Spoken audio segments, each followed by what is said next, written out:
Danny Alvarez with Behind the Gloves here with super featherweight prospect, up and coming.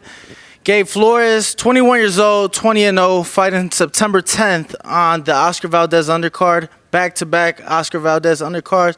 World champ at 130, you're at 130. Just tell us about your upcoming fight and how you feel going into it. I feel great. This camp, every camp gets better and better. I'm learning on the job every single time, and we put that towards our performances, and so we're just getting better. And another chance to be on Oscar Valdez card is going to be a big card in Tucson, right there by Mexico, the border. So I believe it will be a great crowd. Now, I was told that the entire show was sold out, and the first day, the day tickets went on sale, show was sold out. Obviously, what does that mean to you to be able to perform in front of the fans? Coming off the pandemic, right? We haven't been able to see a lot of live boxing this last year and a half. What does that mean to you to be able to perform in front of the Mexican crowd the week of Mexican Independence Day? Oh, man, it's a blessing, truly a blessing. And now it's my job just to go out there and put on a show. And I've been getting ready in the gym like no tomorrow. So that I will be ready. We last saw you in February. Great performance against Jason Velez. You know, great name on your resume. You were still 20 then, correct? Yeah. You were still 20 then. You're now 21, growing into that man strength. Just talk to us about your last performance and how you feel you've been able to improve these last 6 months and, work on your craft. I just been able to get more comfortable. Like I said, I was younger. I was 17, learning on the job a lot. And figuring my opponents out, and now I figured myself out more, and I feel better. I feel comfortable, and I'm just in there having fun and doing whatever I got to do. So our craft's getting better and better. Like I said, by each performance getting better, that just helps me perform better and make sure in the gym, the sparring, because I'm always learning and Pops is always learning. So that's always goes to our game.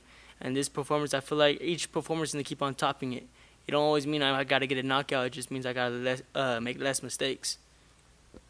Talking about learning on the job, what do you feel, as of right now, something that you would like to work on or something that you'd like to improve on, right? When people talk about the 130-pound division, you do have your champions, but your name is being spoke about. It's undeniable that, you're top, I'd say 15 in the world at least, if not top 10, right? So here soon you're going to start getting those opportunities for, regional belts and work your way up those rankings to eventually get that title shot that you've been working so hard on.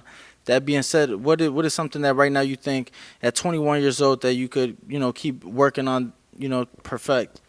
We're working on our inside game. We could box beautifully, and we picked up a lot of it on the inside, little body shots here and there, and that's getting better as we speak. Andre Ward comes in the camp sometimes and helps us out because, sometimes Pops tells me something, but it sounds different when Dre says it, because always me and Pops sometimes we butting heads and all that. So it helps having extra voice in the corner. So that's one thing we're picking up on. But, like you said, we're moving up the rankings fast, and we're ready for it all. No matter what weight class we're in, there's always going to be a world champion, always going to be a competition, and we're never going to duck it. Now, that must mean a lot, right? Being from Stockton, having a legend like Andre Ward, being from that Bay Area, from that Northern California area. What are some things that you've been able to learn from him? First ballot Hall of Famer, Olympic gold medalist. He's the last male to win gold for the U.S. What is something that you've been able to learn from a legend like Andre Ward? I've been learning a lot. A lot of experience. Dre already went where I'm trying to go, so that helps a lot. And you just, like I said, the inside game, jabbing, just different punches, how he does them. Something I could add to me because people do a lot of punches different, and there's never a wrong way of doing it. It's just a different way, and Dre shows me his way. Now, you're very proud to be, from Stockton, from where you're from. Stockton, to me, got put on the map. You could correct me, but I feel like, obviously the Diaz brothers, right? The Diaz brothers, Nick and Nate. Did you have any influence from them? Like, did growing up, did they influence you at all, inspire you at all, being from Stockton and seeing that they put your city on, basically? I didn't really know much of UFC. We're always big boxing fans. Who I looked up to is Roy Jones Jr., but Nate and Nick Diaz did do a lot for our city, making the Stocktonians proud out there, and I'm gonna continue that, and that's what I'm doing. I'm the future. We're gonna be here for a lot of years to come. Now, I feel like being not just in your division, but with your promotion, you work with Jay Prince. Obviously, you are signed the top rank. A lot of, I mean, I feel like the top names at 130 are on that side of the street. So, unfortunately, politics seems to play a lot of roles here in boxing, with certain fights not being able to be made. But that's not an issue for you, right? I mean, you're with Top Rank. They have Jamel Herring. They have Shakur Stevenson. They have Oscar Valdez being champions. You know, they also have other names as the likes of Albert Bell, you know, who has a regional belt. I know his name has been brought up in the past. What do you think of those opportunities? You know, obviously you do have a test ahead of you September the 10th. What do you think of those opportunities and those names, you know, being over there with Top Rank and those fights possibly being made for you in the future? Great opportunities, and we're gonna get all the fights that we want. You know, because I feel like I'll go about it a different way. You know, we'll go to our promotional company, try to make it happen, talk to Jay, our management. But then again, if it's hard, if it's that hard, talk to man to the fighter. You know, I don't see that happen too much. I've seen a lot of people going on Twitter and talking, but I don't see people going man to man about it. You know, and I feel like that's the easier way to make the fight happen. It's a better understanding. No, absolutely. That's a very unique thought process because, like you said, we do see a lot of the, you know, what people say the Twitter fingers and things like that. Have you had to get to that point yet to where you do approach a fighter face to face, you know, in hopes to make a fight, or do you maybe have somebody who, in the back of your mind, come September 10th, once you're successful, like, you know what, I'd like to speak to him and maybe make that fight happen next for you? Yeah, going about that route, that'll probably be when I'm world champion and when it's difficult to make fight happen. You know, all the way to being world champion, maybe two-time world champion, the fight shouldn't be too hard to make. You know, they should be pretty easy. You know, but we're gonna stay ready. And my goal after this fight is just to get the next higher ranked person. You know, get me closer to the title. Because if you see, we're trying to get people in the ring with me that are ranked higher than me, that are experienced, that got a name, that's done something. You know, so that's what we're looking for. The fight that gets us closer to a world title. That's the goal right now. Do you find it hard right now? Just turned 21 recently. Do you find it hard having all the success? I guess being able to remain humble, right, and being able to remain disciplined. We see a lot of young fighters kind of get lost in that limelight, right? We see, you know, they get into, you know, the jewelry and the party and the nice things, and well deserved, right? Because obviously you work for it. But do you feel that it's hard, or have you found it hard to, I guess, stay level-headed? You know, for a lot of people maybe, but I come from Stockton, California. You know, back in Stockton is not too pretty. You know, you see a lot of struggle, and so that reminds me all the time. Like, you could lose this any day. I could lose anything, so I stay hungry. You know, I don't think I'll ever go to that point where I get big-headed or ego like that, like fans, anything. Like, I'm open to it. I try to be as humble as possible because, like I said, I come from humble beginnings, so I know how that is. Now, that being said, not just where you come from and coming from humble beginnings, but obviously having your father in your corner, how are you able to, you know, separate the two from him being your dad and him being your trainer, or do you even do that, or does it just kind of coexist with each other? It coexists with each other. We live this. We breathe it every day. So we don't separate it because that's who we are. It's our life. You know, like, we really live this. Like, a lot of people say they live it, but this is what we do all day.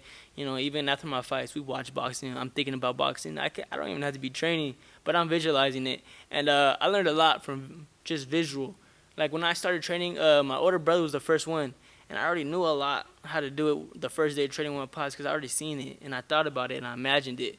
So I train my mind more than anything. So me and pops are always on the same page. It's not hard for us to be on the same page because we both want to get to that one spot. Now, obviously, that one spot being world champion, right? That's the first step. You know, obviously, it doesn't stop at one. Now, speaking of the world champions, you do have, you know, Jamel Herring, you have Oscar Valdez. Just want your thoughts on those top names at the 130-pound division. Like I said, second card in a row fighting under Oscar Valdez. I know you've had sparring with Oscar Valdez. Just your thoughts on those top names in that division. They're world champions. You know, what more can I say about them? After my last fight, I said I wanted the winner of Jamal Herring and Frampton. You know, but like, those fights are gonna be hard to get right now. You know, people look at me as a threat, I say, and they probably don't want to give me that opportunity so easily. And I'm alright with that because I'm gonna go take it. So our plan is to put their backs to the corner where I'm mandatory, and they have to give me a fight. Time will tell. Everything happens within due time, and we're not in no rush. That's the only thing that's holding us back is time. We know that title's coming. We're working. Now, that being said, who do you feel like stands out to you out of those top dogs in the 130-pound division? I mean, there has to be one that you're like, he's the guy to beat at 130 pounds. Who do you feel like that is? I mean, we just saw Valdez, I mean, in the eyes of most, upset Miguel Berchelt, Jamel Herring. A lot of people thought he could lose to Carl Frampton. Shakur Stevenson, he moved up from 26 to 30. He's another name going around. Haven't seen Gervonta at 30 in like a year and a half, but what's a name that to you that's the guy to beat at the 130-pound division? Most definitely, it's Oscar Valdez. He got the WBC title. I feel like in all fighters' eyes, that's the most prestigious title, honestly, because I grew up looking at world champions with that belt, and when I seen the green belt, I knew they were real. So, and he put on a hell of a performance with Miguel Berchelt. And I was right there cheering for him, hoping he was going to win and pull it off, and that he did. It was funny. I saw an interview you did where you said that his work and his power was going to carry to 130, and it was going to show in that fight. You were spot on. A lot of people were writing him off, right? It was the talks were already Berchelt and Herring next. You didn't feel that way. Obviously, you were in camp with him. You did spar him. What did you see? Because you were 100% correct about Oscar Valdez in that fight. Well, it's different from looking at it and being inside the ring with it. I seen it with my own eyes. I felt it. He was sharp, man. He was determined. I seen him in training camp. He wasn't taking no for an answer. It was a different lock-in. It's like if there's any fight that I ever have, this is the fight I can't lose. That's what I seen in Oscar's face. And I was in camp with him when he was supposed to fight in December, but that got moved to February. But that's when I was in camp with him, and I was like, man, he's still hitting hard, man, at 30, So, like I said, I was in the ring with him, so it was easier for me to make that prediction than a lot of other people from the outside. Being in I'm going to say a prestigious gym. Oscar Valdez, trained by Eddie Reynoso, has Canelo Alvarez. Were you able to learn anything? Because, I hear that those camps are different. When they lock in, it's a totally different mindset from what a lot of other fighters do. Were you able to maybe pick up a thing or two while you were down there in San Diego? I'm very open-minded. There was a couple things I picked up from Oscar. Seeing Canelo in there here and there. Not too much of him. A little bit of sparring. But Oscar, I picked up a couple things for sure. I'm real open-minded. I'm always trying to learn. Same with Pops. He's always trying to learn. We don't think we're the best and all that. We don't got that ego, because the only way to get better is to learn. Absolutely. Now, obviously, you just mentioned Canelo. Just want your thoughts. When it comes to pound-for-pound talk, it's always Canelo and top-ranked stablemates in Terence, Crawford, and Inoue. What are your thoughts? Like, who do you feel stands out the most? Pound for pound, it is subjective, but who do you feel in the world of boxing right now, stands apart from everybody else between those three fighters? It's almost not debatable. Canelo's done a lot, and he's been in the game for a long time, and he won his world title, different weight classes, and now he's trying to unify. But it's hard to say it's not Canelo. I feel like he's right there, and it's an easy decision. It's very obvious to me. Awesome. Now, just really quick, before I let you go, I do want your thoughts on a couple upcoming fights, thoughts and predictions, and how you see the fights playing out. Here in a few weeks, right before your fight, we do have Spence, Manny Pacquiao, mega fight. Manny Pacquiao, 42 years old, still, on top of the game. How do you see that fight playing out? Because it seems like, the young guy's going to beat the old guy, but Manny still prevails time and time again. How do you see that fight play out? I see Manny giving him trouble in the first probably half of the fight. He's fast, he's tricky, he's hard to time, his rhythm's off. It's hard to get sparring for Manny, because that's not too many styles like that. Like for my sparring part, my person I'm fighting, I could get sparring for him. It's not too difficult to find. But try to get sparring for Manny, it's real difficult. So I feel like Errol's gonna have to catch on and really get the timing down, and he will eventually get the jab flowing more, find the body shots, and I feel like he breaks him down. He could possibly stop Manny within 10. But so if it does go to decision, you still think that Arrow figures it out? That's throughout the fight. Awesome.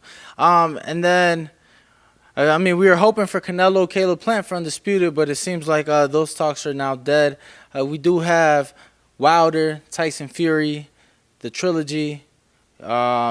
Second fight not so close. Tyson Fury seemed to dominate. First fight was back and forth, but Wilder had some devastating knockdowns in that first fight. How do you see the third fight play out?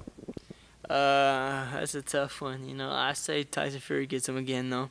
That's just my opinion. I feel like Tyson Fury, he knows what to look out for, and he's Tyson Fury's dog, but I feel like he knows when to be smart. He doesn't always have to go in there and push the action like he did last fight. He doesn't have to do that same thing again. I don't know what his game plan is, but I feel like he's gonna go win and take it. Wilder, I just feel like he's too one-dimensional, But it is a sneaky right hand. He's pretty loose and fluid with it. He's not the fastest heavyweight, but it's fluid. So that's a big plus on his side. But if I had to pick, I'd pick Tyson.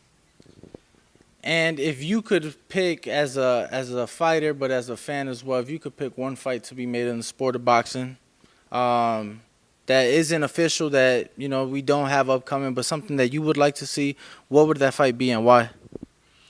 Probably Benavidez and Canelo. Be a hell of a fight. Mexican Showdown. I could see that doing crazy pay-per-view numbers. Good for boxing, good for business, good for everything.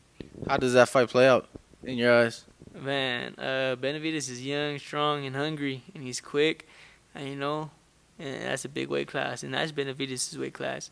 Canelo, he's a veteran. You could say now he's still young, but I say he's still a veteran because he's won titles. He's got a lot of experience. He's been inside with Floyd. He got a lot of experience. So I'll give, of course, I'll favor Canelo in the fight, but I wouldn't write off Benavidez. Awesome. Gabriel Flores, September the 10th on ESPN, we get to see you do work again. Continue to work your way to that world title opportunity. Thank you very much for your time. Let the fans know where they can follow you and keep up with you as you approach this big fight. You can follow me at G_squad_nation. That's Instagram and Twitter. And on Facebook, Gabriel Flores. September 10th is going to be a show. I'm getting better and better each time, and that world title is coming. Like I said, it's only in due time. Thank you very much.